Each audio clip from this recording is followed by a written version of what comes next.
मोतिया बिंद हो जाएगा, कहेंगे रामायण जी का पाठ करो, गीता जी का पाठ करो, दिखाई नहीं देता कहां से पाठ करें। आंख पर पड़ेगा जाला, नाक से बहेगा नाला।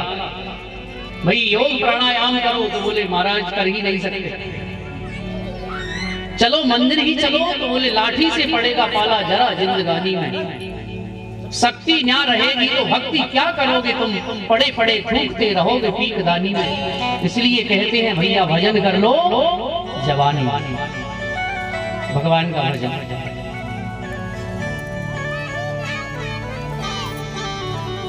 सर्वप्रथम श्री सूजी महाराज ने भागवत का शुभारंभ किया, तो शुभारंभ में सबसे पहला श्लोक गाया है। आप लोग भी मेरे साथ गाइए, अगर आता है तो, नहीं आता तो कोशिश करें। संस्कृत बड़ी परम पवित्र भाषा है। संस्कृत के श्लोकों को जहां गाया जाता है, भागवत के पहला श्लोक सूजी महाराज गा रहे हैं। आइए। सच्चिदानंद रूपाय विश्वोत्पत्त्यादि हेतवे तापत्रय विनाशाय श्री कृष्णाय वयं नमः। सबसे पहला श्लोक भागवत के महात्मा का सच्चिदानंद, चित और आनंद मिलकर के बना है सच्चिदानंद। अच्छा, सत किसे कहते हैं? सत कहते हैं भगवान को जो अविनाशी है, जिसका कभी विनाश नहीं होता। सत कौन है? बोले भगवान स्वयं सत्य है, इसलिए भगवान का नाम है सत्य नारायण।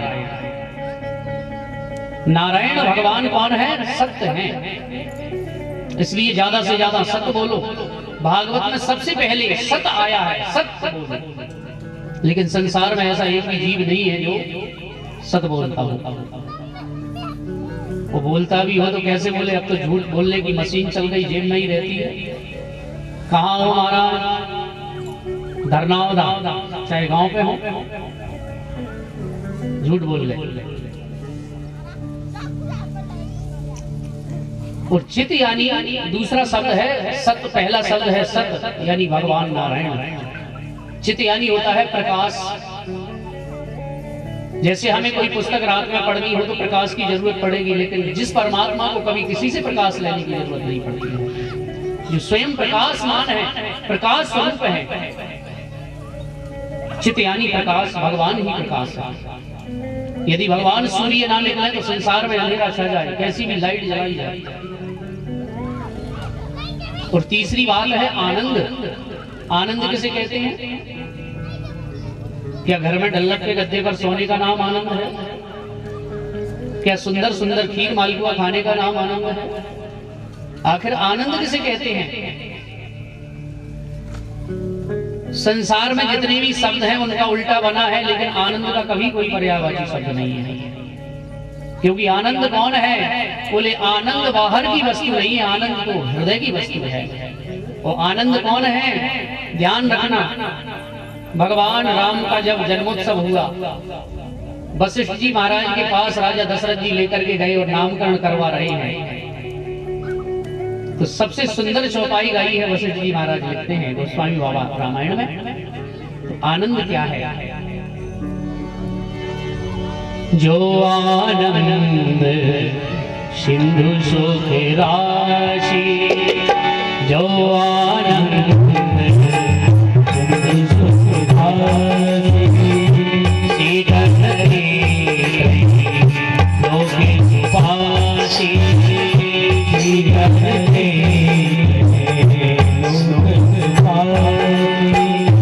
सो सुख धाम रामास नाम, सो सुख धाम रामास नाम, सो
स्वामी बाबा ने सुंदर चित्रण दिया है, जो आनंद सिंधु सुख राशि। तो आनंद कौन है? भगवान राम, भगवान कृष्ण, भगवान नारायण ही आनंद है। आनंद बाहर नहीं होता, आनंद तो हृदय में होता है। आनंद तो सच्चित आनंद जिनके रूप हैं, रूप आया, जो विश्व की उत्पत्ति करते हैं, विश्व को जो बनाते हैं, विश्व को जो भरण पोषण भोजन की व्यवस्था करते हैं और विश्व का लय कर देते हैं, ऐसे भगवान विश्वोत्पत्त्यादि हेतवे तापत्रय विनाशाय। तापत्रय, तीन प्रकार के ताप संसार में होते हैं। वो कौन कौन से? आध्यात्मिक ताप, आदि दैविक ताप, आदि भौतिक ताप। ये थोड़ा गहन विषय है। तीन प्रकार के ताप कौन कौन से हैं? दैहिक दैविक भौतिक तापा, राम राज नहीं का हुई व्यापा। दैहिक ताप, शरीर का ताप अभी भी बड़ा कठिन है। और ध्यान दें, तीन प्रकार के ताप कौन कौन से हैं? कोई तन दुखी, कोई मन दुखी, कोई धन बिन रहे उदास, थोड़े थोड़े सब दुखी, सुखी राम का नाम। तीन प्रकार के ताप हैं। पहला ताप है कोई तन दुखी, शरीर से दुखी। शरीर में बुखार आ जाना, फोड़ा फुंसी हो जाना, कोई भी रोग हो जाना, ये तन का दुख है, शरीर का दुख है। और संसार में ऐसा कोई प्राणी नहीं है जिसे दुख ना हो। कोई व्यक्ति छाती पे हाथ धर के नहीं कह सकता महाराज हम सुखी हैं। कछु ना कछु टेंशन लगी है। कोई मन दुखी, बोले महाराज मन दुखी कैसा? बोले घर में सब है, जमीन है, जायदाद है, सोना चांदी, धन दौलत, लेकिन बेटा बात नहीं मानता, बेटी बात नहीं मानती, बहू बात नहीं मानती, बहू कहती है सासू माँ बात नहीं मानती। कोई तन दुखी, कोई मन दुखी। अगर शरीर में दुख नहीं है तो मन में दुख है। वो कोई धन बिन रहे तो उदास। संसार में धन बिन तो 1 लाख है तो भी सोच रहा है 2 हो जाए, 2 वाला सोच रहा है 4 हो जाए, 4 वाला सोच रहा है 8 हो जाए, 8 वाला सोच रहा है 16 हो जाए। पैसा आना चाहिए, कैसे आ रहा है उसके ऊपर विचार नहीं करना। कोई धन बिन रहे तो उदास। ध्यान देना, संसार में धन सब कुछ नहीं है। बड़ी बड़ी जगह जाते हैं कथा करने। एक सेठ जी हमारे यजमान रहे हैं। सेठ जी की आम सच्ची घटना है, कथा कर रहे थे। सेठ जी हमारे साथ भोजन करने बैठे तो ध्यान देना, हमारी थाली में तो सुंदर पकवान, सेठ जी की थाली में बिल्कुल उबली दाल और बिना चुपड़ा एक फुल्का रोटी। देख के दंग रह गए महाराज, ये सेठ जी ये क्या? बोले महाराज अगर चुपड़ के खा लूंगा तो ब्लड प्रेशर, हाई, धन दौलत सब खत्म।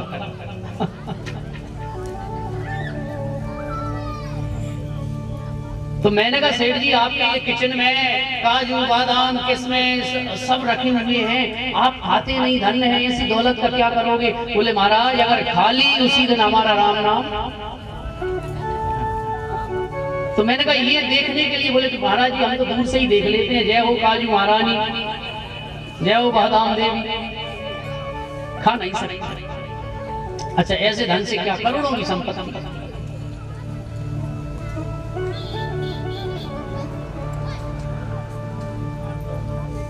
इसलिए तो हमारे देहात में कहावत है ना, भगवान ने जिसको दांत दिए हैं उसके घर चना नहीं है, और जिसको दांत नहीं दिए उसके घर चने का ढेर लगा।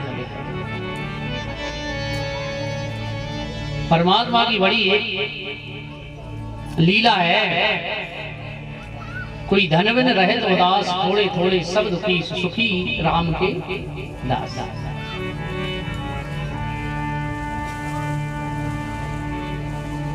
भागवत कोई साधारण पोथी नहीं है, साधारण किताब नहीं है। जिस सिर पर भागवत रखी जाती है वो सिर साधारण नहीं होता। भागवत कोई साधारण नहीं है। भगवान द्वापर युग में पूर्ण लीलाएं करके, लीलाएं करने के बाद अपने स्वधाम को जाने लगे। उसी समय उद्धव जी ने भगवान से कहा, प्रभु आप चले जाओगे तो फिर धर्म किसकी शरण में जाएगा? आप ही ने तो कहा है, यदा यदा ही धर्मस्य ग्लानिर्भवति भारत अभ्युत्थानानि धर्मस्य तदात्मानं सृजाम्यहम् परित्राणाय साधूनां विनाशाय च दुष्कृतं धर्म संस्थापनार्थाय संभवामि युगे युगे। लेकिन जब आप चले जाओगे तो धर्म किसकी शरण में जाएगा? तो भगवान जब गोलोक धाम जाने लगे तो भगवान के हृदय से ज्योति निकली और वो ज्योति आकाश मार्ग से होती हुई भागवत जी में समा गई। और आकाशवाणी हुई कि हे उद्धव, जो भागवत का पूजन करेगा समझो वो मेरी पूजन करेगा। भागवत को जो सिर पर धारण करेगा समझो वो मुझे अपने सिर पर धारण करेगा। जो भागवत की कथा सुनेगा वो समझो मेरे वचन सुनेगा। ये भगवान स्वयं कहते हैं, भगवान के वाक्य हैं। यहाँ से जो बात बोली जाती है वो किसी साधारण इंसान की नहीं है, वो तो भगवान के द्वारा बात बोली जाती है, भगवान की वाणी। ऐसी पावन भागवत।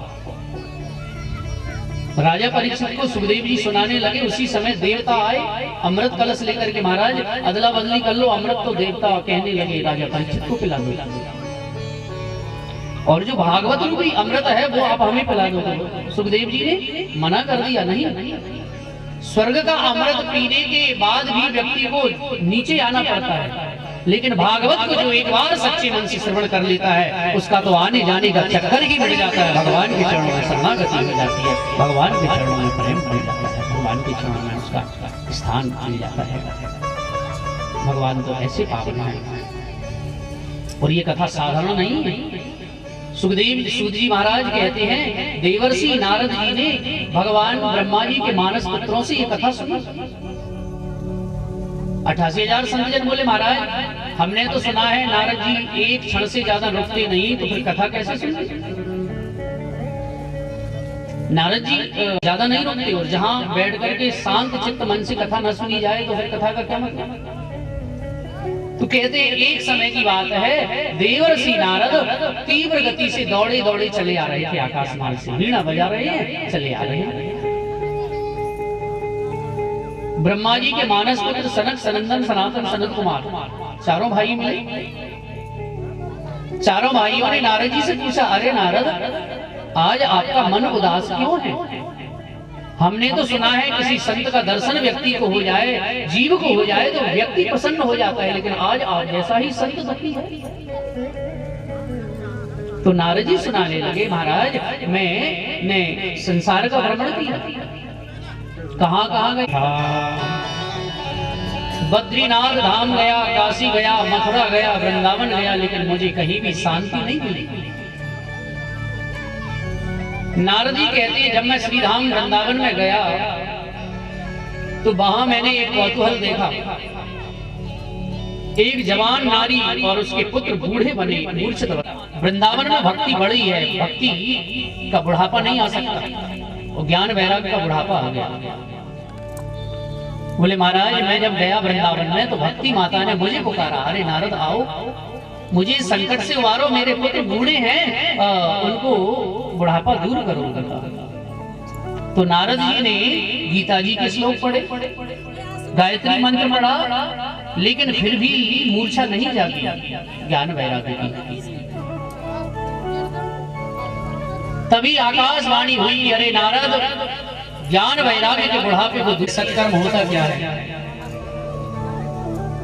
अब आप लोग भी विचार करिए, सत्कर्म किसे कहते हैं? कई लोग कहते हैं महाराज हमने 1 लाख रुपए दान कर दिया, सत्कर्म हो गया। बोले नहीं। हमने मंदिर में स्नान करके परिक्रमा लगाई, बोले सत्कर्म हुआ। बोले नहीं। सत्कर्म क्या है? तो सनत कुमार कहने लगे कि हे नारद, भागवत से बड़ा कोई सत्कर्म नहीं है। इसे करवाने वाला एक है, लेकिन सुनने वाले हजारों लोग सुनकर के अपने जीवन को कृतार्थ करते हैं। पैसा खर्च करने वाला एक है लेकिन सुनने वाले अनेक हैं। और सनत कुमार वक्ता बन गए। कहते हैं कोई गृहस्थ यदि कथा करवाए तो अपनी पत्नी के साथ बैठ करके कथा श्रवण करना चाहिए। मैया बस थोड़ी देर में ही कथा का विश्राम होगा, प्रसाद लेकर जाएं, ज्यादा समय नहीं लेनी, क्योंकि आज आप लोगों की चिंता मुझे ज्यादा है, लेकिन क्या करें, कथा तो इतनी सुनाना ही पड़ेगी। आइए भगवान की पावन कथा होने लगी।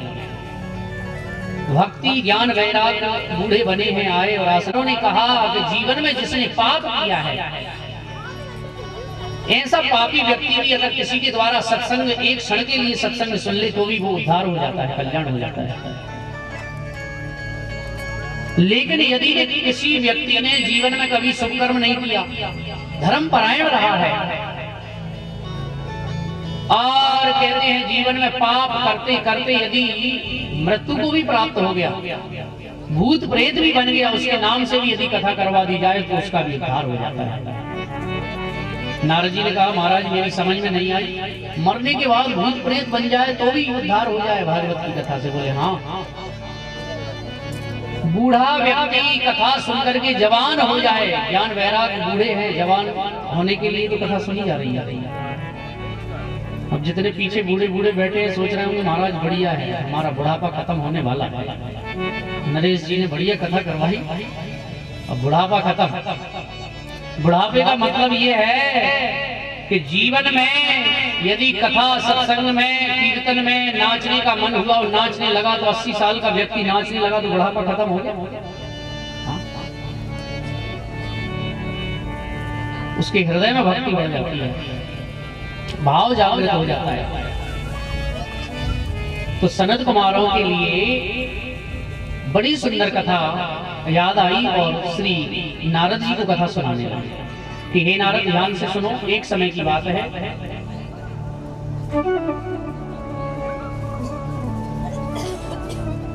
एक बड़ा ही पावन नगर है जिसका नाम है उत्तम नगर। उसमें सभी लोग रहते थे। एक ब्राह्मण देवता रहते थे जिनका नाम था आत्मदेव, बड़े ज्ञानी, बड़े प्रकांड विद्वान। लेकिन जितने ज्ञानी प्रकांड विद्वान और पंडित जी थे, उनके विपरीत उनकी पत्नी, जिनका नाम क्या है, धुंधली। जैसा नाम वैसा गुण। धुंधली का अर्थ होता है कि जो धुआं से वाष्पित रूप है, धुआं टेढ़ा मेढ़ा जाता है, ऐसे ही उसके जीवन के काम टेढ़े मेढ़े। कभी पड़ोसी से झगड़ा करे, कभी इस पड़ोसी से झगड़ा करे, किसी से बोले मालूम मर्च गलती हो। आत्मदेव का मतलब होता है आत्मा में जिसने देवत्व का दर्शन किया हो, देवताओं का दर्शन किया हो, वही आत्मदेव है। लेकिन धुंधली कभी इससे झगड़ा, कभी उससे झगड़ा, और पति आए तो हाथ जोड़ के खड़ी हो जाए। लेकिन भगवान को बनावटीपन अच्छा नहीं लगता। भगवान को कहते हैं कि निर्मल मन जन सो मोहि पावा, मोह कपट छल छिद्र न भावा।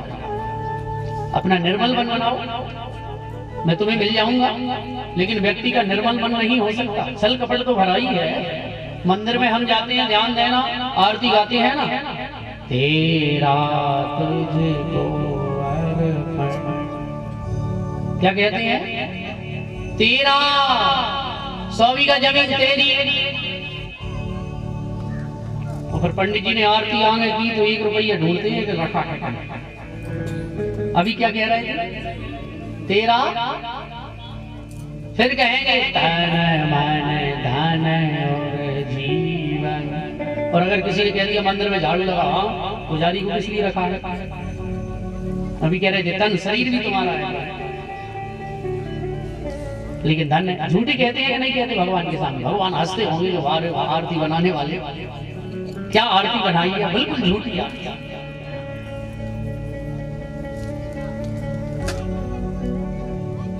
भगवान तो कहते हैं निर्मल मन जन। अब धुंधली का मन तो ठीक नहीं है। पति आते हैं हाथ जोड़ के, पति सोचते हैं कि ये ठीक है। पंडित जी के घर धन है, दौलत है, सोना चांदी हीरे जवाहरात, लेकिन पंडित जी के घर तुलसी का बिरवा भी है, जल भी डालते हैं। हर हिंदू के घर तुलसी बिरवा होना चाहिए। तुलसी के बगैर ठाकुर जी भोग ही नहीं लेते, पूजन ही पूरी नहीं होती ठाकुर। तो पंडित जी रोज जल डालते हैं लेकिन वो सूख जाती है तुलसी। वो जिसके घर में कभी ऐसा होता है तुलसी सूख जाती है तो ध्यान देना, तुलसी का पौधा लेकर के किसी से और ठाकुर जी के मंदिर में भगवान को अर्पण कर देना, फिर घर में लाके हरी हरी तुलसी हो जाएगी। कहा भी है तुलसी विरवा बाग की सींचत ये कोमलाएं, राम भरोसे ये रहे सुपर्वत पे हरे हरे। पंडित जी के घर गाय भी है, हर हिंदू के घर गाय होनी चाहिए, गौ सेवा होनी चाहिए। सेवा खूब करते हैं लेकिन कई वर्ष से बांझ में बच्चा बच्चियां नहीं होता। क्यों नहीं होता? तो पड़ोसी आए और पड़ोसी कहने लगे महाराज तुम्हारे घर बेटा नहीं है, इसी वजह से तुम्हारे देवता खुश नहीं है, पितर खुश नहीं है। किसी के घर बेटा नहीं होता तो संसार के लोग जीने नहीं देते।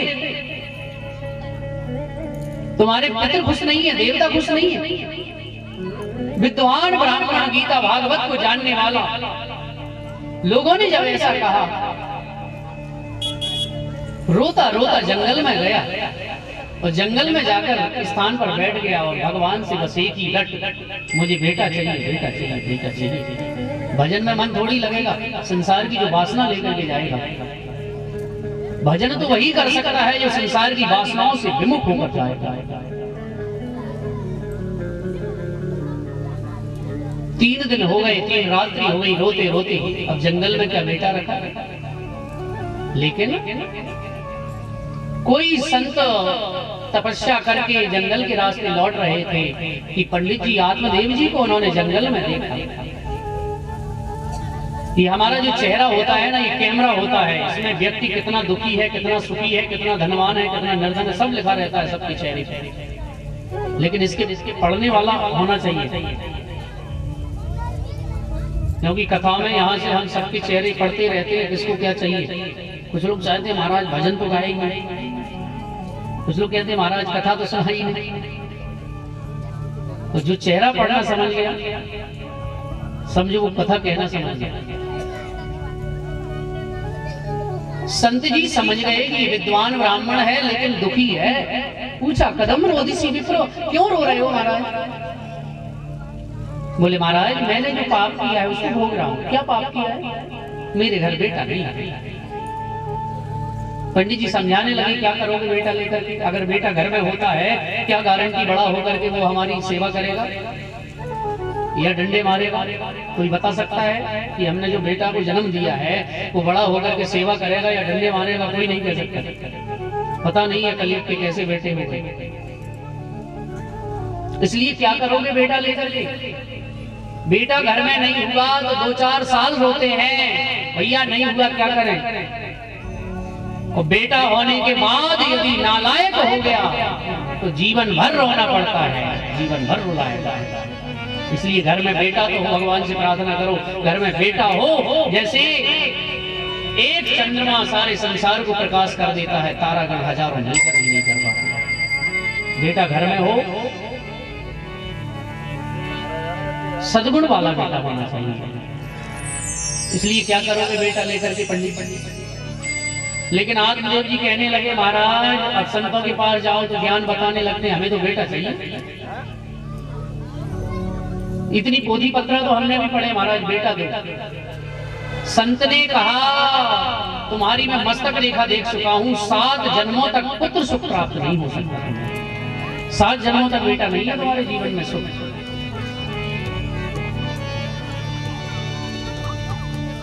7 जन्मों तक महाराज। अब तो और जोर जोर से रोने कि अब महाराज अब तो 1 जन्म की बात क्या 7 जन्म बेटा नहीं। अब तो और रोए, बड़ी जोर जोर से रोए। पंडित जी ने कहा अरे क्या करोगे बेटा लेकर? संसार के बेटा धोखा दे देंगे लेकिन तुम भगवान को बेटा मान लो। भगवान ऐसे बेटा है। बोले किसी और ने माना भगवान को बेटा? बोले हाँ, यशोदा मैया ने बेटा माना, कौशल्या मैया ने बेटा माना, राजा दशरथ ने बेटा माना। भगवान गए आंगन में नाचे, प्रमाण है। कौन कहता है भगवान आते नहीं है? द्रौपदी की तरह हम बुलाते नहीं है। कौन कहता है भगवान खाते नहीं है? वेद सबरी के जैसे हम खिलाते नहीं। हमारे हृदय में भाव होना। भगवान को बेटा बना लो, और भगवान जब बेटा बन जाएंगे, जो भगवान को बेटा बना लेगा, समझो संसार के बेटा धोखा दे देंगे, भगवान कभी धोखा नहीं देंगे।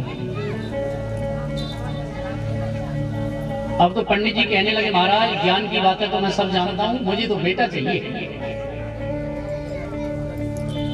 और ध्यान देना, जीवन में भगवान से बेटा मत मांगना, पुत्र मांगना। पुत्र पुत्र और बेटा में क्या फर्क है?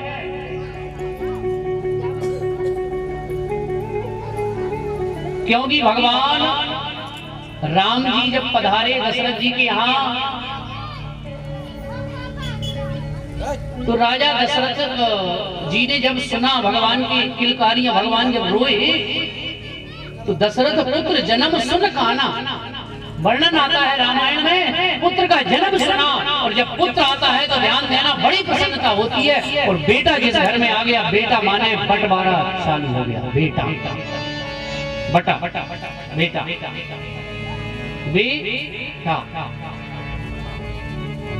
जहां बेटा है वो बंटवारा करवाएगा, जहां पुत्र है वहां बंटवारा नहीं होगा। कई लोग कहते हैं महाराज जी को मेरा बेटा है, बेटा पुत्र। तो कहते हैं आत्मदेव जी सर पटकने लगे पत्थर पर, महाराज मुझे बेटा दो, नहीं तो मैं यहीं मरता हूं, अब आपको ही ब्रह्म हत्या का पाप लगेगा। अब तो संत जी ने सोचा, अच्छे फंसे, हम तो बढ़िया जा रहे थे रास्ते से, कहां चक्कर में पड़ गए। नहीं महाराज, आप प्राण मत त्यागिए, अब मैं कुछ भी हो जाए, मैंने जो तपस्या की है उसके प्रभाव से बेटा दूंगा, पुत्र दूंगा। संत को दया आई और संत का हृदय पवित्र होता है। संत हृदय नवनीत समाना, संत का हृदय नवनीत मक्खन से भी कोमल है, दूसरे को दुख को नहीं देख सकता। भगवान संत भगवान ने फल प्रकट किया और पंडित जी के हाथ में दिया और कहा अपनी पत्नी को खिला देना। नियम बता दिए, प्रातः 4 बजे जगना है।